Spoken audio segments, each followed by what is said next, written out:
सो आज का टॉपिक है हमारा एसएमसी लेक्चर 8।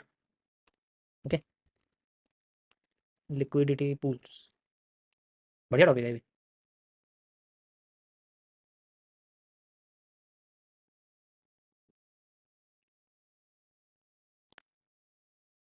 मुझे आपको उसमें बताना पड़ेगा ये पहले, ठीक है? एक मिनट रुको, इसमें जनरली समझ में नहीं आएगा ना आपको।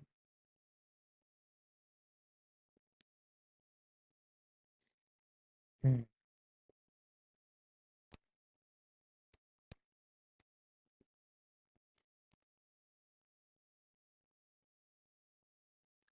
Okay, just 1 minute guys. Screen नज़र आ रही है सभी को? अच्छा, लोगों में पता है, जो न्यू लोगों में बिल्कुल पेशेंस नहीं होता। जैसे मैं 2 मिनट अगर कुछ नहीं करूँगा ना, स्क्रीन छोड़ के भाग जाएंगे। 2 मिनट अगर कुछ ना करूँ, स्क्रीन तुरंत ऐसे भागेंगे छोड़ के, जैसे पता नहीं क्या यार, टाइम वेस्ट हो रहा है। कोई बात नहीं, रियलिटी है ये। आपको क्या लग रहा है? यहाँ सब नंबर्स नज़र आते हैं हमें। सारा जनरली सारी एनालिटिक्स होती है, कौन कितनी देर रुकता है, ठीक है, कौन किस चीज़ में इंटरेस्ट रख रहा है, ठीक है? किस चीज़ को सबसे ज़्यादा वो गौर करके देख रहा है, जूम कर रहा है उसको, स्क्रीन को जूम करके देख रहा है, अगर फ़ोन में देख रहा है, सब दिखता है। तुम्हें क्या लग रहा है? डेटा हर चीज़ का होता है। या चलिए शुरू करते हैं हम लोग। And we have the SMC lecture 8, ठीक है? स्मार्ट मनी कॉन्सेप्ट का लेक्चर 8 है आज, डे 9। एक दिन बीच में छूट गया था, उसके लिए माफ़ी चाहते हैं। सो हम लोग बात करेंगे लिक्विडिटी पूल्स के बारे में।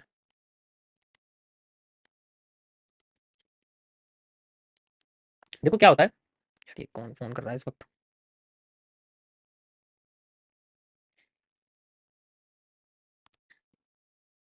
एक मिनट रुको guys, I think some important call is coming.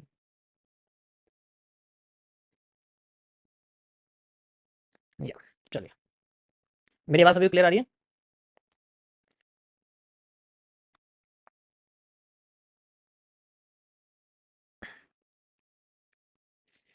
Okay. देखो जनरली लिक्विडिटी पूल्स क्या होते हैं, पहले आप पूल्स का मतलब समझो। ये जो पूल होता है ना, इसका मतलब क्या होता है? ये स्विमिंग पूल नहीं है जनरली, बट आप इसको स्विमिंग पूल के कॉन्सेप्ट से समझ सकते हो, जिसमें हर तरीके के लोग जनरली स्विमिंग करते हैं। ये चीज़ पूल्स में होती है। यहाँ पर आपको जनरली एक लोगों के सेलिंग या बाइंग पोजीशंस के स्टॉप लॉसेस होते हैं, मतलब एसएल्स होते हैं, और वो लगे रहते हैं। और वो इस तरीके से लगे रहते हैं कि गुच्छा होता है, एक क्लस्टर होता है उनका, ठीक है? जैसे एग्जाम्पल के लिए, मेरे पास में एक इस तरीके से कैंडल है, ठीक है? मेरे पास में एक इस तरीके से कैंडल है, मैं थोड़ा इसको लेफ्ट में बनाता हूँ। ऐसे एक कैंडल है, और ये आपकी जो है, ये एक मान लो शूटिंग स्टार है। शूटिंग स्टार सबको समझ में आती है कैसी होती है? तो शूटिंग स्टार मार्केट मान लो भी नीचे जा रही है इस तरीके से यहाँ से, ठीक है? मार्केट यहाँ से नीचे जा रही है, और फिर बाद में और नीचे जाती है, फिर दोबारा ऊपर आने लग जाती है, एंड देन फिर दोबारा ऊपर आने लग जाती है। तो अब ये फिर दोबारा नीचे जा रही है, इस तरीके से ना एक मूवमेंट मार्केट की बनती है, आप लोग अच्छे से जानते हैं। ऐसे होता है। तो जैसे यहाँ पर एक कैंडल है, यहाँ पर एक कैंडल है, तो ये आपके सामने एक हैमर है। हैमर पे लोग क्या करते हैं? हैमर पे लोग बाइंग करते हैं, शूटिंग स्टार पे, हैंगिंग मैन पे लोग सेल करते हैं। एक सिंपल सी चीज़ हम लिखते हैं, ठीक है? एक सिंपल सी चीज़ हम लोग सिंपल सा माइंडसेट लेके चलते हैं। ऐसे ही होता है। तो जितने भी ग्रीन कैंडल्स हैं, आप ये समझ के चलो कि सारे बायर्स हैं जो जनरली अपनी पोजीशंस को कंटिन्यू कर रहे हैं। ये सेलर्स हैं। अब जैसे मान लो मेरी जो पोजीशन है वो मैंने इसके इस जगह पर लगाई हुई है। I have entry at this point, ये मेरी एंट्री है, नजर आ रही है सभी को? और ये मेरा यहाँ पर स्टॉप लॉस है, यहीं तो लगाऊंगा स्टॉप लॉस, और थोड़ा सा ऊपर लगा दूंगा। यही मेरा रहेगा, यही मेरा कॉन्सेप्ट रहेगा, मेरा स्टॉप लॉस रहेगा अगर मैं यहाँ पर सेल साइड की एंट्री लगाता हूँ। This is my sell side entry. तो मेरा स्टॉप लॉस यहाँ रहेगा। अब मेरे जैसे, मैं इकलौता नहीं सोच रहा यहाँ पर, मेरे जैसे पता नहीं कितने लोग हैं जो ये सोच रहे हैं। तो जब यहाँ पर एक बहुत सारे लोगों का गुच्छा बन जाता है इस तरीके से, जैसे MT5 में आप देखते हो ऐसे लाइन लगी आती है ना स्टॉप लॉस की, बहुत सारे स्टॉप लॉस लगे रहते हैं लोगों के, बहुत सारे, इतने सारे स्टॉप लॉस होते हैं कि यहाँ पर एक जनरली पूल क्रिएट हो जाता है। यही सेम चीज़ आपके नीचे होता है। अब यहाँ पर मेरी हैमर पे जैसे आप देखोगे, तो मेरी जो एंट्री है वो जनरली इस जगह पर है। मेरी एंट्री जनरली इस जगह पर, जैसे ही हैमर क्लोज हुआ, मुझे यहाँ देखा हैमर क्लोज हो, तो मेरी यहाँ पर एक बाय साइड की एंट्री हो जाती है। और मेरा स्टॉप लॉस कहाँ लगेगा? यहाँ पर मेरा स्टॉप लॉस यहाँ है। अब मेरे जैसे हज़ारों लोगों का स्टॉप लॉस, लाखों लोगों का स्टॉप लॉस जैसे कैंडल के नीचे लगे, सबको नजर आ रहा है कि यहाँ हैमर है। ऐसे ही होगा। यहाँ पर भी एक क्लस्टर बन गया। अब मार्केट नीचे आने की कोशिश कर रही है, तो अगेंस्ट में किसके जा रही है? सेल बायर्स के। भाई बायर्स के अगेंस्ट में जा रही है ना मार्केट। तो जैसी मार्केट ऐसे जाती है और एकदम से मान लो ये नीचे ब्रेक होने से पहले ही, जैसे यहाँ पर आया, ये इसका बिल्कुल लो था, तो ये ब्रेक होने से पहले ही ब्रेक पे मान लो टच या थोड़ा सा बहुत रह जाता है, थोड़ा सा बहुत रह जाता है, उसके बाद यहाँ पर ये कैंडल जो है एकदम से स्वीप होकर ऊपर चली जाती है। मान लो एकदम से स्वीप होकर ऊपर चली, या फिर यहाँ पर स्वीप भी नहीं होती, इस तरीके से बनी रहती है। ठीक है?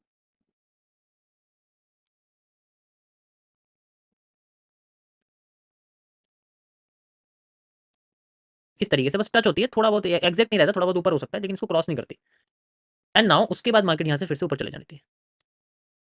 ठीक है, वो अलग बात है कि जब ये ट्रेड लग रही होगी, जब ऐसा हम देख रहे होंगे तो हमारी जो धड़कन है, वो जो हमारा दिल है वो यहाँ आ जाता है यहाँ। ठीक है, यहाँ आ जाता है, वो अलग बात है। और वो फिर मुंह में भी आ जाता है। ठीक है। वो एक रियल चीज़ है, वो तो चलो एक अलग है, वो तो हम अलग अभी साइड में रखते हैं। ठीक है, उसके बारे में आगे बात करूंगा। चार्ट पे हमें ये दिखता है कि भाई ये जो अब दो पोर्शन यहाँ जनरली क्रिएट हुए हैं, जैसे ये बॉटम पे जो दो पोर्शन क्रिएट हुए हैं, ठीक है, इन दोनों पोर्शंस को बोला जाता है इक्वल लोस, EQL। ठीक है, इनको बोला जाता है इक्वल लोस, आसान भाषा में EQL। समझ आया? यहाँ तक समझ में आया सभी को? कोई प्रॉब्लम तो नहीं है?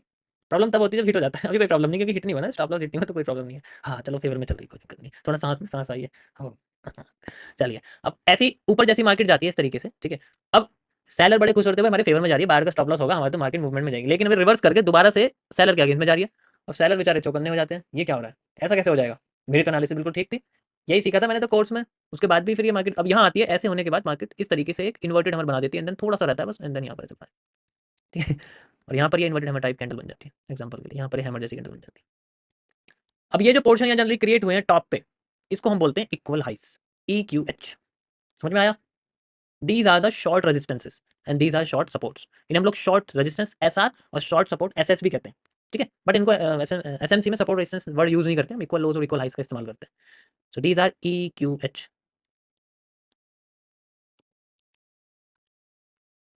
समझ में आया? मजा आया यहाँ तक? यहाँ तक मजा आया थोड़ा? ठीक है, that is how a parallel channel forms. ठीक है, ये किसी भी तरीके से हो सकता है। अब ये जनरली ये नहीं है कि मार्केट हमेशा स्ट्रेट ही रहेगी, ये पॉसिबिलिटी ट्रेंडिंग मार्केट में भी हो सकती है। ये स्ट्रक्चर ऐसे ना हो कि ऐसे भी हो सकता है, तब हमें हॉरिजॉन्टल लाइन लगाने की जरूरत नहीं है, ट्रेंड लाइन लगाने की जरूरत नहीं, मतलब हॉरिजॉन्टल लाइन लगाने की जरूरत नहीं, तब हम ट्रेंड लाइन यूज करेंगे। हमारी ट्रेंड लाइन कनेक्ट होकर कैंडल की उस पॉइंट पे आके कनेक्ट हो जाती है, एग्जैक्ट ट्रेंड लाइन पे कनेक्ट हो जाती है, तो वो भी इक्वल हाई की तरह होगा। ऐसी लो होता है, ठीक है, ऐसी लो होता है, वहां पर भी आप देखोगे तो इक्वल लोस पे कनेक्ट हो जाती है। हमें ऐसा लगता है कि यार मार्केट तो टेढ़ी है, उसने तो अपना लो तोड़ दिया, लेकिन ऐसा नहीं होता ना। अगर ऐसा होता है तो मार्केट इस तरीके से ऐसे ऐसे क्यों हो जाती है, अगर वो नीचे जाए तो सीधे जाए ना नीचे, ये यहाँ अगर हम इसको कनेक्ट कर देंगे, दिस इज ऑल्सो इक्वल लो, इसको भी हम इक्वल लो कहते हैं, लेकिन जनरली ये इक्वल लो में कंसिडर नहीं करते, क्योंकि ये ना रियल में लो तोड़ देती है, बट मूवमेंट तो फिर भी ऊपर की आती है ना यार।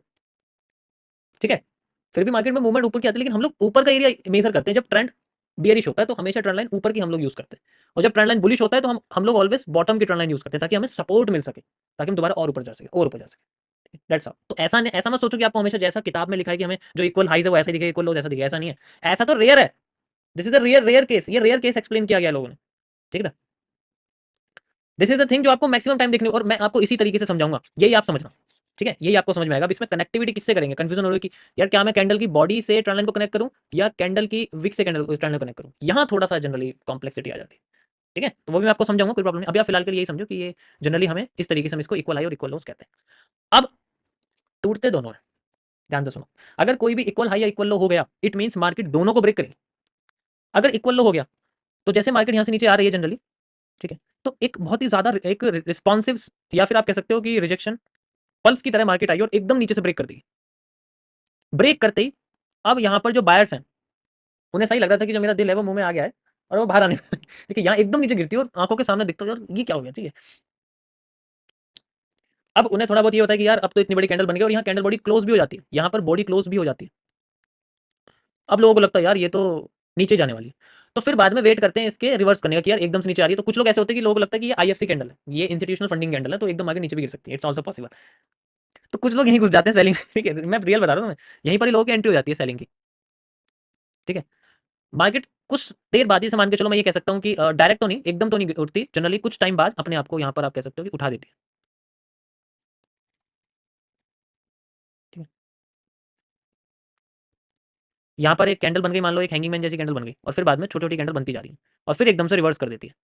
रिवर्स करती करती मार्केट फिर बाद में फेवर में जाती है, फिर इनका स्टॉप लॉस हो जाता है। ठीक है, दोबारा से इनका स्टॉप लॉस हो जाता है, एंड देन फिर मार्केट अपने आप को दूसरे डायरेक्शन में लेके जाती है। और अगर मान लो ऊपर भी इक्वल आई है, ये ऊपर भी इसी तरीके से करती है, फिर दोबारा अंडर आ जाती है। ऐसे केस में आपका वही ब्लू रे यानी कि वॉल्यूम एक्सपेंशन बन जाता है, एंड फिर हम लोग जुड़ा स्विंग यूज कर सकते हैं। इसके बाद का कॉन्सेप्ट जुड़ा स्विंग मैं थोड़ा रिवर्स करते हुए लेके आ रहा हूँ आपको। ठीक है, पहले हमने बड़ा स्ट्रक्चर पढ़ा, जैसे ब्रेक ऑफ स्ट्रक्चर कैसे बनता है, चेंज ऑफ कैरेक्टर कैसे बनता है, आईडीएम कैसे बनता है, उसके बाद उसके इंटीरियर में आए ऑर्डर ब्लॉक कैसे बनता है, एफबीजी। अब और उसके इंटीरियर में आ रहे हैं कि अगर फेक जोन्स होते तो उनको क्या कहते हैं, जुड़ास से कैसे फाइंड आउट करते हैं, जुड़ास से पहले क्या होता है कि वो जुड़ास बनता है, that is how we can see Judas है। ठीक है, या ये ट्रक कैंडल होती है एमएमसी की भाषा में, इसको एक ट्रक एक फेक कैंडल कहते हैं। ये जनरली फेक आउट क्रिएट करती है, लोगों को यहाँ पर इंडिकेट होता है कि भाई मार्केट नीचे जाने वाली है, so they just try to sell it. बहुत सारे यहाँ ये क्यों इतनी बड़ी कैंडल क्यों लगी है, जस्ट बिकॉज ऑफ दिस। हमारे जैसे बहुत सारे लोग स्टॉप लॉस होते हैं, उनको ये इंस्टीट्यूशनल मूव होता है, एक तरह से आप इसको इंस्टीट्यूशनल मूव में इसको प्रोनाउंस कर सकते हो, लेकिन मैं इसको इंस्टीट्यूशन मूव नहीं बोलूंगा यार। सोचो अगर ये कैंडल 1 मिनट में बनी हुई है तो क्या आप ये बोलोगे कि कोई इतना बड़ा इंस्टीट्यूशन 1 मिनट के टाइम फ्रेम पे ट्रेड कर रहा होगा? सोचो ना भाई, एक बार को अगली कैंडल एकदम से ग्रीन बन जाती है, तो मतलब वो 1 मिनट में ट्रेड कर रहा है, 1 मिनट में सेल कर रहा है, अगली अगली मिनट में वो बाय कर देता है। 1 मिनट में तो उनके ऑर्डर लगाने में टाइम लग जाएगा, इतने सारे ऑर्डर लगाएंगे और फिर बाद में उनको क्लोज करेंगे, उसमें टाइम लग जाएगा। सो इट्स नॉट पॉसिबल कि इंस्टीट्यूशन लोअर टाइम फ्रेम्स में जनरली ट्रेड करेंगे, ठीक है। वो बड़े टाइम फ्रेम को चूज करेंगे ना यार, जितना उन्हें समय मिले। बट लोअर बट स्ट्रक्चर यही कहता है, हम इसको प्रोनाउंस कर सकते हैं, ठीक है। बट कभी भी ऐसे मत सोचना कि यहाँ जनरली आपको कोई ऑपरेटर मिलेगा या ऐसा मिलेगा वैसा मिलेगा, ऐसा कुछ नहीं होता। 1 मिनट पे कोई भी बेवकूफ गधा ऑपरेटर नहीं बैठेगा चार्ट के टाइम फ्रेम पे, वो बैठेगा तो 30 मिनट में बैठेगा, और वहाँ ऐसा होता ही होता है। मैं आपको थोड़ा चार्ट पे लेके चलता हूँ, आपको समझ में आ जाएगा मैं क्या समझाने की कोशिश कर रहा हूँ, ठीक है। Let's see the chart. यहाँ पर हम लोग आते हैं, ये देखो कुछ नजर आ रहा है, यहाँ पर कुछ नजर आ रहा होगा यहाँ पर बना हुआ बढ़िया सा, कोई प्रॉब्लम तो नहीं है? ध्यान से देखो, ये जो बड़ी कैंडल आपको दिख रही है और ये जो कैंडल आपको दिख रही है, इट्स टोटली द सेम, ठीक है। बट यहाँ पर इक्वल हाइज और इक्वल लोज वाला कोई कॉन्सेप्ट नहीं आपको दिख रहा होगा ना। बट यू कैन सी ये जो पूरा का पूरा मूवमेंट है, this is simple as that. इसे आप वही चीज कह सकते हो जो अभी यहाँ सामने लाइव में बना हुआ है, इसे हम लोग यही बोलेंगे। लेकिन ये हुआ क्यों है, वाई इज दिस हैपन? ये होता है इसकी वजह से, समझ आया कुछ? और ये देखो, ठीक है, ऊपर का तो एरिया ब्रेक हो गया, ऊपर का तो मार्केट ने ब्रेक कर दिया जनरली, नीचे सपोर्ट सा बनाया, देन ऊपर ब्रेक कर दिया, देन मार्केट नीचे आई, देन फिर ऊपर चली गई, एंड देन फिर नीचे आई, फिर ऊपर चली गई, इस तरीके से। तो यहाँ तो आप कह सकते हो कि चलो ये ब्रेक हो गया है जनरली, एंड देन फिर यहाँ से अपना ही हाई ब्रेक कर दिया। मतलब यहाँ से देखो ये कैंडल है भाई, इस कैंडल के नीचे लो, इसी को तो मैंने मार्क करके बताया था आपको, यस और नो? अभी बताया था नहीं बताया था? अभी जब इसका स्ट्रक्चर बताया था, ये ऊपर से भी फेल हो गई थी, एंड देन फिर मार्केट नीचे गिर गई, फिर दोबारा रिवर्स करके ऊपर चलेगी। तो ये पूरा का पूरा कैंडल अगर मैं रिमूव कर दूंगा, so you can just imagine करो कि अगर ये रेड कैंडल नहीं होती तो स्ट्रक्चर इस तरीके से चल रहा होता, यस और नो? बताओ, स्ट्रक्चर ऐसे ही चल रहा होता अगर ये कैंडल नहीं होती? ये भी तो फालतू की कैंडल है जो बनी हुई है यहाँ पर, और फिर उसके बाद मार्केट यहाँ से रिवर्स करके ऊपर ही चली गई। तो जस्ट रिमेंबर कि if I remove this candle and this move up to here, then there is nothing. इसमें इस मूव का कोई मतलब ही नहीं, क्योंकि ये स्टॉप लॉस ये लोगों का किसी को क्या पता कि मार्केट यहाँ से रिवर्स करके चली जाएगी, ठीक है। हम ये भी कह सकते हैं कि यहाँ हैमर है, बट ये इक्वल लॉस का कोई यहाँ मतलब नहीं है, यहाँ कोई इक्वल लॉस थोड़ी है। यहाँ पर कोई मान लो कैंडल बनी है इस तरीके से, मार्केट आई है यहाँ से, फिर यहाँ बनी, फिर ऊपर गई, तो हम मैं मानता भी, लेकिन इस हैमर को हम कंसिडर नहीं कर सकते ना। This is the only thing जो हम यहाँ सोच सकते हैं कि कैंडल नीचे आई, लोगों ने सेलिंग के लिए सोचा, मार्केट थोड़ी नीचे गई, देन फिर ऊपर जाके इसी कैंडल को हाई तोड़ दे, इट मीन सेलिंग की स्टॉप लॉस भी खत्म हो गया, एंड देन फिर दोबारा नीचे आई, फिर दोबारा ऊपर चली। किसी को कंफ्यूजन? अभी एक एग्जांपल और देता हूँ, रुको ध्यान से देखना, ये नजर आ रहा है, ठीक है, you can easily C. Okay, तो यहाँ तो चलो थोड़ा सा मूव हमें दिखा है, ठीक है, जनरली यहाँ तो थोड़ा सा हमें मूव देखने को मिला है। ये इसलिए है क्योंकि ये एग्जैक्ट नहीं है, ये बस एक पार्टिकुलर थिंग है, देखो यहाँ पर ये एग्जैक्ट नहीं है, तो इसलिए थोड़ा सा मूव दिख गया। तो ये भी चीज़ आपको चेक करनी पड़ेगी कि जो इक्वल लोज है ये थोड़ा सा ऐसा हो कि इसको ब्रेक ना करे। जैसे मैंने आपको बताया था ना अभी कॉन्सेप्ट में कि आपकी जो कैंडल है वो जनरली इसके लो को ब्रेक नहीं करनी चाहिए, इससे थोड़ी ऊपर कोई प्रॉब्लम, लेकिन लो ब्रेक नहीं करनी चाहिए। अब आपको ऐसा लगे यार ये तो पूरा का पूरा जनरली हमारा सिर्फ वही है, लो मतलब इक्वल लोज जैसे दिख रहा है, लेकिन ये है नहीं ना। इक्वल लोज में इसके पास होनी चाहिए या थोड़ी सी इससे ऊपर, इसके नीचे नहीं होनी चाहिए, फिर तो ये टूटी गई ना। ओके, कंफ्यूजन तो नहीं है? देखो ये बेसिकली आपके जुडास के पहले की चीज है, जुडास के पहले की, जुडास को छोटा मोटा कॉन्सेप्ट मत समझना, हाईली एक्यूरेट कॉन्सेप्ट है वो, क्योंकि वो स्पिनिंग टॉप और डुअल डायरेक्शनल कैंडल के ऊपर डिपेंड करता है, और उसके होने से पहले ये स्ट्रक्चर समझना पड़ेगा, ठीक है। बाकी आप इसमें जितने हाई लॉस देखोगे मुझे ढूंढने पड़ेंगे, आप अपनी साइड से इसके अंदर फाइंड आउट कर सकते हैं। जैसे मैं आपको दिखाता हूं, देखो एक और है हमारे पास, ये देखो ये तो बिल्कुल एक्यूरेट है, यू कैन सी इजीली, ये देखो, ये दिख रहा है आपको? देखो मैं थोड़ा सा और आपको एक्यूरेट करके दिखाता हूँ, यू कैन सी इजीली, ये देखो इसके अंडर में है, और मार्केट नीचे एकदम से रिस्पॉन्सिव पल्स दिया, एंड देन फिर मार्केट ऊपर चली गई, फिर दोबारा नीचे आ गई। This is just same thing. और अगर इस कैंडल के ऊपर भी देखोगे ये सब जगह दिखेगा ये आपको, ये देखो, ठीक है, ये देखो यहाँ बना हुआ, तो छोटी से छोटी, ये तो 30 मिनट्स का टाइम फ्रेम है, आप इसको बड़े छोटे टाइम फ्रेम में स्विफ्ट कर दोगे ना, 5 मिनट्स में, तो आपको ये बहुत बड़ा मूव दिखेगा। हमें बस उन लोगों का वेट करना है जो स्टॉप, जिनका स्टॉप लॉस हो रहा है, जैसे इनका स्टॉप लॉस होगा एक पल्स आएगी नीचे से निकलती, और ये पल्स हमें जनरली बड़े टाइम फ्रेम पे नहीं देखनी, छोटे टाइम फ्रेम पे जाके देखनी है। मतलब जैसे अगर एंट्री करते हैं ना तो बड़े टाइम फ्रेम पे थोड़ी होगा, बड़े टाइम फ्रेम पे हमें देखना है पल्स को क्लोज ऊपर करती है नहीं, कैंडल को ऊपर क्लोज करती है नहीं, अगर ऊपर क्लोज कर देगी इट मीन हमारा काम हो गया। यहाँ पर आप देखो ये थोड़ा सा नीचे बचा हुआ हल्का फुल्का चलता है, लेकिन क्रॉस नहीं करनी चाहिए नीचे, ठीक है, ठीक है। देखो हम इसे अपनी भाषा में जनरली इन्वर्टेड आफ्टर, मतलब नॉर्मल आफ्टर इफेक्ट जनरली कहते हैं, मतलब अब इसको आफ्टर इफेक्ट कह सकते हो, बट यार यहाँ ऐसे नहीं बोल सकते ना। मैं आफ्टर इफेक्ट बोलूंगा 90% लोगों को समझ आ जाएगा ये क्या है।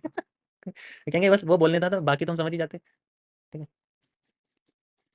सिंपल कर दिया, this is also after effect, ठीक है। एक कैंडल फेल होती है दूसरी उसकी जैसी बन जाती है। यहाँ तक समझ में आ गया? नेक्स्ट टॉपिक बढ़ू मैं आगे। स्टॉप लॉस और आपका जो जनरली आप कह सकते हो कि जो लिक्विडिटी पूल्स है जहाँ पर कई सारे लोगों के स्टॉप लॉस लग रहते हैं, वो ये एरिया होता है, ठीक है। और ट्रेंड लाइन में हम लोग इसमें यूज कर सकते हैं, ठीक है। अब हम थोड़ा सा सेशंस के बारे में पढ़ते हैं, ठीक है। ये मेरा आपका जनरली वाला टॉपिक था, मैं आपको थोड़ा सेशंस के बारे में बताता हूँ।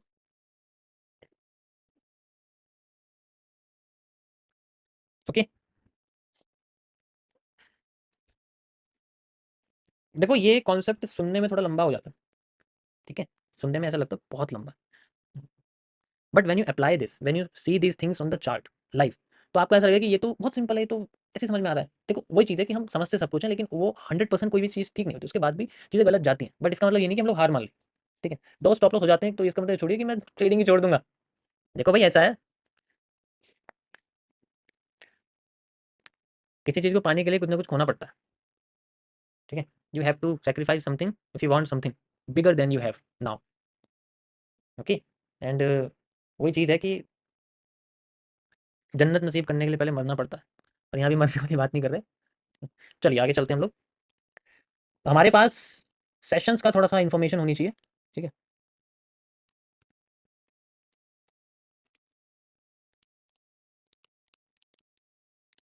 कई सारे सेशन होते हैं, ठीक है। एंड सबसे बढ़िया सेशन कौन सा होता है गाइस, आप बताओ। अ, सबसे बढ़िया सेशन आप लोगों को कौन सा लगता है फॉरेक्स में? कई सारे सेशंस होते हैं, सारे लोग बताओ कौन सा सेशन सबसे अच्छा लगता है, इसमें सबसे बढ़िया मूव आता है। न्यूयॉर्क, लंदन, न्यूयॉर्क, न्यूयॉर्क में बहुत अच्छा मूव आता है ना, या तो हम लोग न्यूयॉर्क जनरली सेशन मान लो पसंद कर लेते हैं। सेशन जनरली सारे सेम होते हैं, मैं सेशंस को अपने स्टॉप लॉस के हिसाब से आइडेंटिफाई करूंगा, ठीक है, थोड़ा सा कॉम्प्लेक्स होता है। तो अब इसमें क्या होता है कि जो ये जो आपका न्यूयॉर्क सेशन होता है ये सबसे स्पेशल है, क्योंकि इसके अंदर मोस्ट ऑफ द टाइम आपको मार्केट या तो किसी दूसरे सेशन की, अपने पहले की सेशन की, इससे पहले कौन सा सेशन आता है, मतलब जो भी इससे पहले सेशन आता है लंदन का जो आता है मान लो, ठीक है, तो जो इससे जो पहले सेशन होगा जनरली आप कह सकते हो वो इसको स्वीप करता है, मतलब ये उसको स्वीप कर देता है, उल्टा बोल दिया मैंने, ये उसको स्वीप कर देता है। तो इसमें जनरली स्वीप एंड एक्सपेंशन, ये चीज़ ध्यान रखना गाइस, स्वीप एंड एक्सपेंशन ये होता है, मतलब जैसे ऐसे जा रही मार्केट, ब्रेक करके फिर मूवमेंट मार्केट में जाना, दिस इज द स्ट्रक्चर जो कि हमें यहाँ जनरली देखने को मिलता है। ये इस तरीके से जनरली मूवमेंट होता है, हमें बस ये या तो एक मूव चाहिए होता है ये वाला, ठीक है, या ये वाला, दोनों में से एक ना एक मूव होता है, फिर आ जाता है हमारा वो सेशन जिसमें मैं अपना सर दर्द करता हूँ, तेरी लाइव स्ट्रीम पे आके, ये वो सेशन है जिसमें कोई मूवमेंट नहीं होता, ठीक है।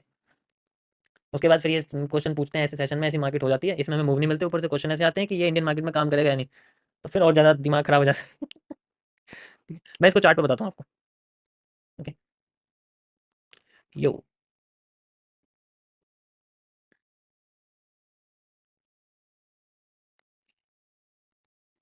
इसके लिए आप एक इंडिकेटर यूज़ कर सकते हो, एफएक्स मार्केट सेशन, ये आपको दिख रहा है, ठीक है, इससे आपको जनरली सारे सेशंस का पता लग जाएगा यहाँ क्या है क्या नहीं है, ठीक है। अभी आप देखोगे तो ये टाइम जोन आप इसमें चेंज कर सकते हो अपने, जैसे मैं इसमें 5:30 का लगा सकता हूँ, तो हमारे टाइम के हिसाब से ही जनरली सेशन को सेट कर देगा। ऐसा ही है, is it the right way, यही राइट तरीका है गाइस, ऐसे ही होता है। लंदन सेशन बंद होते ही, और मतलब ओवरलैपिंग है वैसे आप समझ सकते हो, इसी तरीके से होता है या चेंज है, बताओ। तो यहाँ से आप जनरली पता कर सकते हो, and you can easily identify जो मैं आपको बताने की कोशिश कर रहा हूँ। We have this, always have this, a move like this, ध्यान से देखो, ठीक है, ये चीज़ हमेशा ध्यान से देखना, समझ में आएगा तुम्हें, लाइफ टाइम समझ में आएगा इस चीज़ के बारे में, ठीक है। ये देखो, फेक आउट करा देन मूव, हमेशा आपको इसी तरीके से मूव दिखेगा, फेक आउट करा देन मूव। यहाँ पर भी देखो, फेक आउट करा, यहाँ पर भी आप देखो, ये तो फेक आउट है तो जनरली, ठीक है, शायद ये फ्राइडे है, हाँ फ्राइडे यही है। And then move, just like, मतलब ये डायरेक्शन चेंज कर देती है प्रीवियस सेशन की, ठीक है। तो सेशन ऑलवेज है इंपॉर्टेंट, सेशन का हाई ऑलवेज है इंपॉर्टेंट, सेशन का लो ऑलवेज है इंपॉर्टेंट, हर सेशन का लो हमेशा इंपॉर्टेंट होता है। ओवरलैपिंग से पहले जो भी उसका लो है वो मार्केट का एक तरह से ब्रेकआउट बनता है, ठीक है। अब वो हर बार ऐसा भी नहीं है कि वो रियल ब्रेकआउट है, वो फेक आउट भी हो सकता है। इसीलिए जैसे मैं आपको अगर पर्टिकुलर जैसे मान के चलो मैं ये वाले पोर्शन की बात करता हूँ, तो यहाँ पर हम लोग अपने न्यूयॉर्क सेशन की बात करें, सबसे बड़े न्यूयॉर्क सेशन होता है, न्यूयॉर्क सेशन के स्टार्टिंग का जो सेशन, इससे पहले का जो सेशन है, मैं इसको थोड़ा सा डार्क कर देता हूँ ताकि आपको नजर आ जाए। एक तो ऐसा कलर देते हैं ना ये कि बंदा कंफ्यूज हो जाए, अब दिख रहा है ना साफ एकदम क्लियर। न्यूयॉर्क को भी थोड़ा सा हम रंग दे देते हैं अच्छा सा, टेक्स्ट, अरे नहीं यार, ग्रीन, प्रॉफिट होना चाहिए ना, green green, yes. You leaked my strategy, आपको क्या लगता है कि मैं यहाँ सिर्फ झंडे लगा रहा हूँ आरओएस और जो है क्यूएफएल के, और कुछ नहीं करता?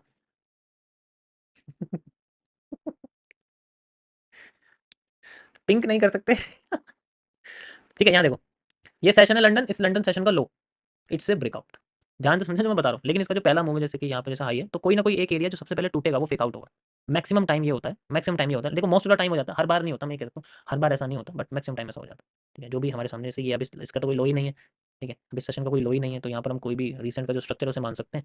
जैसे मान के चलिए जो ट्रेंड बन रहा है, ये पहला हाई बना, ये लो बना, ये लो बना, ठीक है। यहाँ आप जैसे मान लो ये इस तरीके से गया, फिर ये लो बना, ये भी लो ही है, तो ये पहला मूव, ये सेकंड मूव, तो पहले सेकंड मूव स्वीप हो गया एंड देन दूसरा मूव ब्रेक हुआ, जैसे यहाँ पर हुआ था। पहले ये ऊपर स्वीप हो गया एंड देन फिर नीचे मूव ब्रेक हुआ। ऐसे ये पहले नीचे ब्रेक हो गया तो फिर ये ऊपर स्वीप है, इस तरीके से। ठीक है, यहाँ पर भी आप देखोगे तो ये सेम चीज़ है। ठीक है, यहाँ पर जैसे ये लगा हुआ है, तो ये वाला एरिया है, तो ये पहले स्वीप हो गया। ठीक है, तो पहले स्वीप होते ही फेक मूव आया एंड देन फिर बाय मार्केट फेवर में जा रही है, देखो this is how we can solve. समझ आया? अब यहाँ पर आपको इक्वल लॉज इक्वल हाइज वाला जो कॉन्सेप्ट है वो जनरली यूज होगा। मैं 30 मिनट्स का टाइम फ्रेम इसी रीजन की वजह से यूज करता हूँ। ठीक है, मैं इसको यूज नहीं करता जो मैं आपको बता रहा हूँ, ये जनरली एक आइडेंटिफिकेशन, एक एक्स्ट्रा एविडेंस है हमारे लिए ट्रेंड को फेवर में लाने के लिए। बट ये जनरली 30 मिनट्स का time frame is one of the accurate time frame for connecting dots in sessions. Okay, आप कुछ भी देख लो, इसमें पीछे चले जाओ, कहीं भी देख लो, आपको सेम यही दिखेगा, ऐसा ही स्ट्रक्चर दिखेगा। इट्स सिंपल, सिंपल इज, ज़्यादा सोचने की जरूरत नहीं। जो भी फर्स्ट मूव है वो जनरली फेक है एंड देन सेकंड मूव है वो रियल। ओके, तो सम टाइम ऐसा हो, जैसे यहाँ देखो, यहाँ पर नहीं हुआ, ये आप देखोगे तो यहाँ मार्केट सीधे ट्रेंड, देखो ट्रेंडिंग मार्केट तो हमेशा कंफ्यूजिंग रहेगी। नीचे आई, ये ऊपर गई, तो सेशन का लो बनाया, सेशन का लो बनाया, तो इसने रिजेक्ट करके देखो अभी फेवर में नहीं गई है ना, ऊपर जानी चाहिए थी, नीचे चली गई। तो डेट इज हाउ, ये भी होता है, ऐसी बात नहीं। मैंने क्या बोला, 100% वर्क नहीं करेगा, मोस्ट ऑफ द टाइम आपको वर्क करते हुए दिखेगा। यहाँ देखो, इसमें क्या प्रॉब्लम, लो बनाया, हाई, पहले हाई ब्रेक हो गया, मार्केट पहले ऊपर गई एंड देन फिर नीचे आ गई। ओके, अभी तो ये मार्केट हो गई तो मुझे से ज़्यादा प्रॉब्लम नहीं हो रही। जब ये मार्केट लाइव चल रही है ना, तब थोड़ी प्रॉब्लम हो सकती है, बट फिर भी हम इसको सॉल्व कर सकते हैं। मोस्ट ऑफ द टाइम एक बायस मिल जाता है यहाँ, इसमें क्या ही ट्रेड लगाएंगे, शॉर्टर टाइम फ्रेम पे एक बायस मिल जाता है। इसलिए मेरी most of the analysis gold में और बिटकॉइन में आप देखते हो ना, वो इसलिए थोड़ी एक्यूरेट जाती है, क्योंकि मैं इन्हीं सब चीज़ों का इस्तेमाल करता हूँ। नॉट एक्यूरेट ये सब चीज़ें, बट एक माइंड में चीज़ रहती है कि यार ये सेशन खत्म होने वाला, मुझे प्रीवियस का ब्रेकआउट और ब्रेकडाउन देखना। अभी तक जितने मैंने 400 450 एनालिसिस करे, सारे एनालिसिस के ब्रेकआउट लाइन और ब्रेकडाउन लाइन एक बार मैच करके देखना सेशन से, आपको पता लग जाएगा कि ये क्या कर दिया। ठीक है, यू विल सरप्राइज कि यार ये तो वही चीज़ है, ये तो सेशन का लो था, ये तो सेशन का हाई था, इसलिए एफएमएफआर हो रहा था, इसलिए बार बार एफएमएफआर हो रहा था, इसलिए एफएमएफआर हो रहा था। Then you will realize why the FMFR is just working most of the time. मजा आया? ये देखो क्या कह रहे हैं भाई, कल की लव स्ट्रीम, भाई लव स्ट्रीम नहीं करता मैं, लाइव स्ट्रीम करता हूँ, वो शायद आपको किसी और के चैनल पर दिख जाएगी।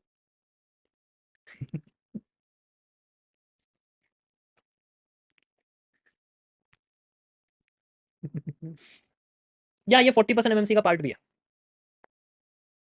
ठीक है, समझ में आया? आज फर्स्ट डे किस किस का था गाइस? ये हमारा लेक्चर 8 था जो मैंने आपको बता दिया है। ठीक है, ये इंडिकेटर यूज़ करोगे थोड़ा, देखो अब मुझे यूज़ करने की जरूरत नहीं पड़ती, क्योंकि मुझे पता रहता है, मैं टाइम से पता कर लेता हूँ कि किस तरफ क्या बन रहा है। जनरली स्ट्रक्चर आपको सेम ही दिखेंगे बनते हुए। ठीक है, तो ऐसा कुछ नहीं है, you have to just be simple.